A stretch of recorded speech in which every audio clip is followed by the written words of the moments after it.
Hello guys, welcome to my channel. Magbibigay po ako ng tips kung paano po ako naka million views. Panoorin niyo po ito hanggang wakas guys. Magbibigay po ako ng mga tips kung paano. Ganito lang ang gawin niyo guys.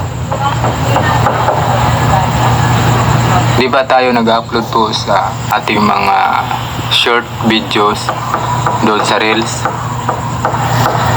Ang payo ko sa inyo guys ay subukan nyo mag-upload sa inyong mga newsfeed. Oo guys, sa inyong newsfeed. Mag-upload po kayo ng mga 7 seconds or 8 seconds na video dyan sa inyong wall o sa newsfeed. Try nyo lang guys, baka umipik to sa inyo, baka mag-work sa inyo. Yun po ang aking ginawa guys.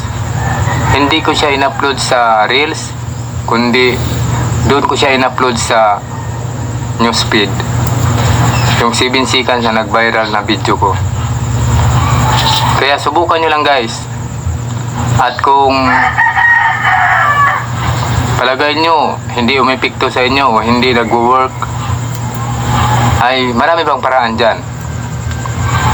Kaya yun lang po muna guys ang aking ipapayo sa inyo. At ito guys, pakita ko po sa inyo, ito ang aking million views. Yan guys. Sana guys may natutunan kayo. At huwag po kayong huminto. Tuloy-tuloy lang po. Subukan yung paggalawin ang algorithm ni Meta. Okay guys, thank you. Maraming salamat.